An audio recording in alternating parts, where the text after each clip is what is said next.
The most dangerous thing about retirement is that it looks like freedom before it has become freedom. That is where many people make the mistake that quietly shapes the rest of their life. They work for 40 years, sometimes longer. They save, they invest, they endure bosses they would not choose, schedules they did not design, politics they never respected, mornings that arrived too early, evenings that ended too late, and the particular fatigue that comes from spending your best decades being useful to institutions that do not love you back. Then one day, the date arrives, the last day, the final meeting, the farewell lunch, the watch, the cake, the handshake, the little speeches from people who will forget your name faster than you deserve, and all at once the world tells you a story. You made it, relax now, celebrate now, tell everyone now, spend differently now, live a little now. That story sounds warm. It also destroys a great many retirements. I do not mean retirement gets destroyed in one dramatic catastrophe. That is not usually how it happens. It gets bent quietly. Early in the first 12 to 24 months, when a person should be treating retirement like an engineering transition, he instead treats it like a social event. He tells everyone, he takes the trips, he responds to the invitations. He begins spending from whichever account is easiest to reach. He assumes the health insurance will somehow sort itself out. He delays the estate work because it feels unpleasant. He keeps the old beneficiaries because it is probably fine. He delays the tax plan until the first return is due. He claims Social Security because the monthly number looks good. He assumes his spouse will be okay because they always figured things out before. Then the structure hardens. That is the part people miss. Retirement is not dangerous because money stops coming in from work. Retirement is dangerous because decisions that look administrative in year one become expensive habits for the next 25 or 30 years. I have always believed that money matters most at moments of transition. Accumulating money is one game, spending from money is another. Most people learn the first game slowly and painfully. Then, just as they finally get the machine built, they enter retirement and discover they are back in a beginner's game again, except the stakes are larger and the errors take longer to undo. That is why I think the first year of retirement deserves more respect than the public gives it. The public talks about retirement emotionally. I talk about retirement structurally, because structure is what protects peace after the applause is over. The first thing you need to understand is that the day you retire, your money changes jobs. While you are working, the job is accumulation. Save, fund the right accounts. Collect the employer match. Buy broad productive assets. Keep the machine running. The question is simple. How do I get more money into the structure? Then retirement arrives and the question flips. Now the question is not how much more can I add. Now the question is from where do I pull, in what order, at what tax cost, under what insurance rules, with what effect on Social Security, Medicare premiums, and the surviving spouse. And how do I do all of that without turning the first year of retirement into the year I accidentally set a bad pattern for the next 3 decades? That is a different question, a much more important one than most people realize. So if you ask me what to do when retirement begins, I would tell you something that sounds almost rude in a culture obsessed with public announcements and immediate enjoyment. Before you tell anyone, upgrade the structure before the social pressure arrives, before the trips are booked, before the children start asking for help because you have more time now, before the neighbors assume you are free for every lunch, errand, volunteer, project, and casual request that sounds harmless on its own and steals your decision. Making bandwidth in the aggregate before any of that, sit down quietly and build the machine that will now have to carry your life. The first part of that machine is the withdrawal strategy. This is where the future usually gets hurt first because the person mistakes access for intelligence. He has a traditional IRA, he has a 401k rolled into an IRA, he has some brokerage money, maybe a Roth account, maybe a pension, maybe Social Security is close, and because the largest pile often sits in the traditional tax deferred account, he assumes that is where retirement spending naturally begins. That assumption can be very expensive. Every dollar coming out of that traditional bucket becomes taxable income.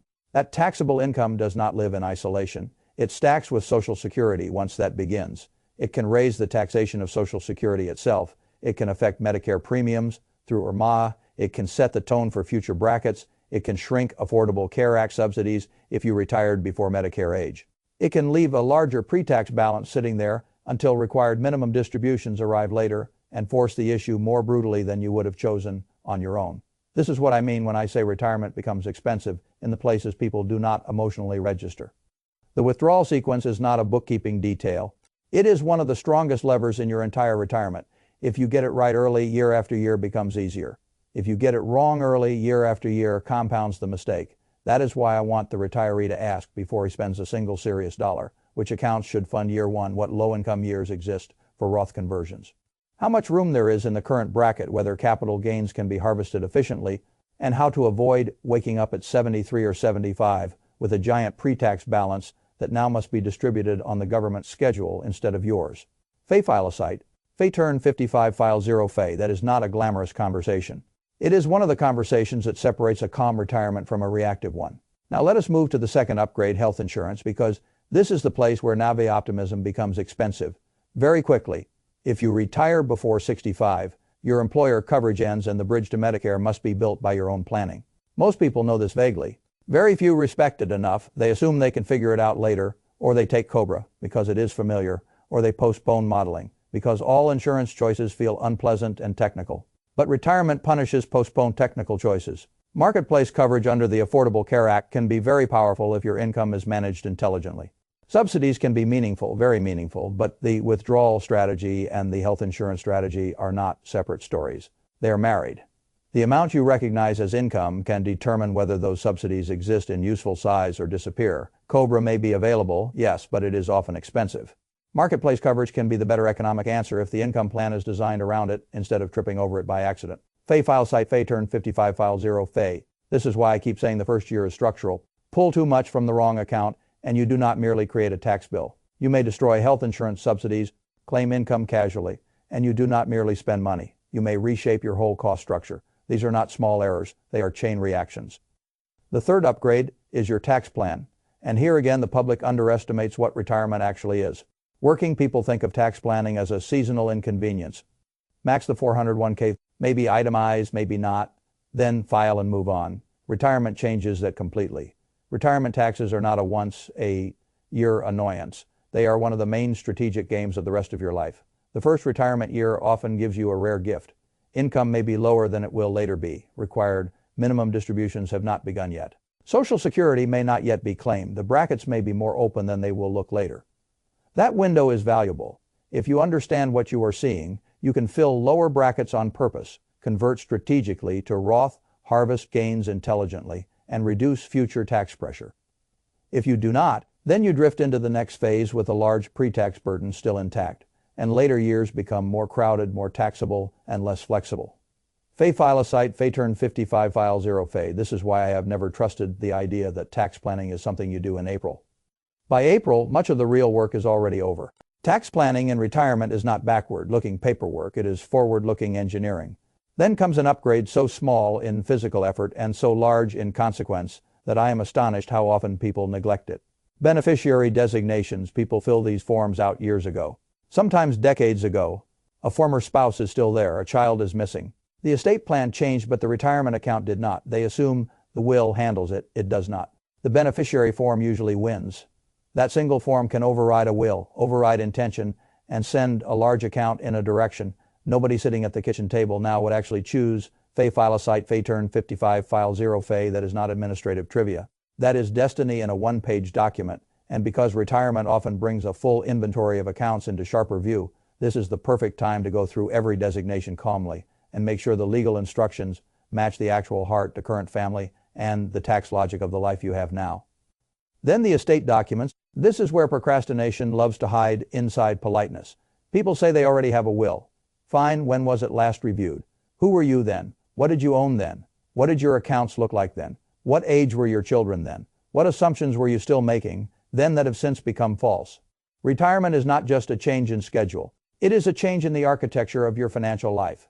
The power of attorney, the healthcare directive, the trust language. If you have one, the will, the executor assumptions, the backup plans. All of it must match the current machine, not the life you were living 15 years ago. Fay felicite Fay turn 55 file 0 Fay. I have found that most people delay this, not because they think it is unimportant. They delay it because it requires them to picture the room after they are gone. That is understandably unpleasant. But an unpleasant task completed on time is mercy. The same task delayed becomes pain distributed to the people you say you love. Then insurance. This is one of those retirement upgrades that seems boring until you notice how much dead premium and missing protection live beside one another in old age. While you were working, disability insurance mattered because earned income mattered. Once earned income is gone, disability coverage may no longer be relevant in the same way. Life insurance may be unnecessary if the surviving spouse is already financially secure. On the other hand, umbrella liability coverage may matter more, not less, because you now have assets worth protecting and a long stretch of life in which one ugly lawsuit can become a much larger threat than it once was. Long-term care planning moves closer to the center too, because the cost of extended care can wound a retirement plan in ways few people appreciate until they see it happen to someone else. Fay-Falasite Fay-Turn 55 File 0 Fay. This is what retirement calls for over and over again. Right-sizing, not indiscriminate cutting. Not keeping everything because you are afraid to re-examine it. Right-sizing. Then, cash reserves. People think they understand cash because cash feels simple. It is not complicated to describe. It is complicated to size correctly in a life where the paycheck is gone. While you were working, perhaps 3 to 6 months was a reasonable emergency reserve because fresh income was always coming. In retirement, the reserve must be thought about differently. You need a true emergency fund for the ugly surprises. But you also need to identify known large expenses that might arrive in the first 2 or 3 years so they do not force unplanned liquidation of investments at the wrong time. A car, a house repair, a large family event, a trip already mentally promised, a medical cost not fully covered. Those things must be acknowledged before they become market sales dressed up as unexpected needs. Fay-Falasite Fay-Turn 55 File 0 Fay Cash in retirement is not cowardice. Cash is protection against sequence risk, bad timing, and forced stupidity. It is the quiet thing that keeps the portfolio from being interrupted by ordinary life. Then spending. This sounds so humble that many people underestimate how much of retirement success depends on it. Most households approach retirement with a rough idea of what they spend. Rough is not enough. A 30-year withdrawal plan built on vague memory is not prudence. It is theater. You need the real number, not what you imagine you will spend, what you actually spend, for at least a few months. Ideally, before retirement, almost like a rehearsal. What does the week cost when work is gone? What new small expenses appear when time opens? How much travel is fantasy and how much is likely? What did healthcare actually cost? What did the home actually demand? What did generosity toward family actually look like in dollars? Instead of feelings, Fay-Falasite Fay-Turn 55 File 0 Fay. Once the number is real, decisions become cleaner. Without the number, withdrawal planning is fog. Then Social Security here is where people let the monthly check hypnotize them. They look at one age, then another, and they choose whichever feels emotionally satisfying or whichever friend repeated as though it were obvious. But the best claiming age is not always the one that shows the biggest monthly number in isolation. The best claiming age depends on the entire machine: taxes, withdrawal timing, Roth conversion windows, IRMA exposure, provisional income rules, the surviving spouse, the whole system. Fay-Falasite Fay-Turn 55 File 0 Fay. That is why I am suspicious of all retirement decisions made in isolation. The retiree who optimizes each piece separately often builds a machine that works poorly together. Then, finally, the survivor plan. This is the most emotionally avoided and one of the most load-bearing. Couples often walk through retirement planning with an unspoken assumption that things will somehow remain mathematically fair after one spouse dies. They do not. The filing status changes, the brackets compress, one Social Security check disappears. The traditional account may still be large. Required distributions continue. Medicare surcharges can hit earlier and harder. The surviving spouse can find herself paying a meaningfully higher effective tax rate while living alone on less income. Fay-Falasite Fay-Turn 55 File 0 Fay. That is not a tragic surprise. That is a modeled result, if you cared enough to model it. And because it can often be softened with earlier Roth conversions and more intelligent account design, while both spouses are alive, ignoring it is not neutrality. It is a choice. This is why I say retirement must be built quietly before it is announced loudly. Once you tell everyone, the social part begins. The dinners, the congratulations, the pressure to enjoy, the little requests, the calendar filling with other people's ideas about what your free time should now be used for. And the mind, which should have been focused on clean structure, gets crowded with performance, explanation, and the strange obligation to act as though retirement is a party instead of a system transition. The public wants retirement to be visible. I want retirement to be durable. That is the difference. The first 12 to 24 months are not merely your first vacation from work. They are the years in which the machine is either tuned or mistuned. A mistuned machine can still run. That is what fools people. It can still run while quietly leaking tax efficiency, insurance value, estate clarity, spending discipline, subsidy eligibility, and future flexibility. By the time the leak is visible, 10 years may have passed. That is why I have no patience for the idea that the early retirement years should be treated casually. They should be treated with special seriousness because the leverage of correct decisions is so high. If you get the withdrawal order right, the healthcare bridge right, the tax window right, the beneficiaries right, the estate documents right, the insurance mix right, the reserves right, the spending number right, the Social Security claim right, and the survivor structure right, then the next 25 years can become much calmer, If you do not, then the next 25 years may still work. But you will be carrying avoidable strain. That is the whole point. Retirement should not merely be possible, it should be clean. The person who upgrades these things quietly before announcing retirement is not being secretive. He is being wise. He understands that the strongest financial move at a transition point is rarely the loud one. It is the unglamorous structural move that makes the loud moment unnecessary. So if you ask me what I would do before telling anyone I retired, I would say this. I would build the withdrawal map before spending the first serious dollar. I would model the health insurance bridge before my last day at work. I would treat tax planning as a 30-year engineering problem, not an April form. I would clean every beneficiary form until no stale instruction remained. I would update every estate document until the legal system reflected the actual family and the actual balance sheet. I would cut insurance that had lost its purpose and strengthen protection where age and assets made protection more valuable. I would build the emergency and plan, spending reserves clearly enough that the portfolio was not being asked to fund surprises on bad terms. I would rehearse spending until the number became real. I would claim Social Security only after understanding its effect on the whole retirement machine. And I would model the widow or widower's tax reality with enough honesty to protect the surviving spouse before protection becomes impossible then. And only then I would celebrate, because then the celebration would be built on truth, not merely on a date circled in red ink. That is how adults should retire. Not loudly first, structurally first. And when you do it that way, something beautiful happens. Retirement stops feeling like a cliff. It starts feeling like a handoff from one well-built machine to another. That is what I want for you. Not just the announcement, the architecture beneath it. Because in the end, architecture is what keeps peace alive long after the applause fades. There is another reason I am so insistent about silence before announcement. The moment you tell the world you retired, the world starts spending your retirement for you.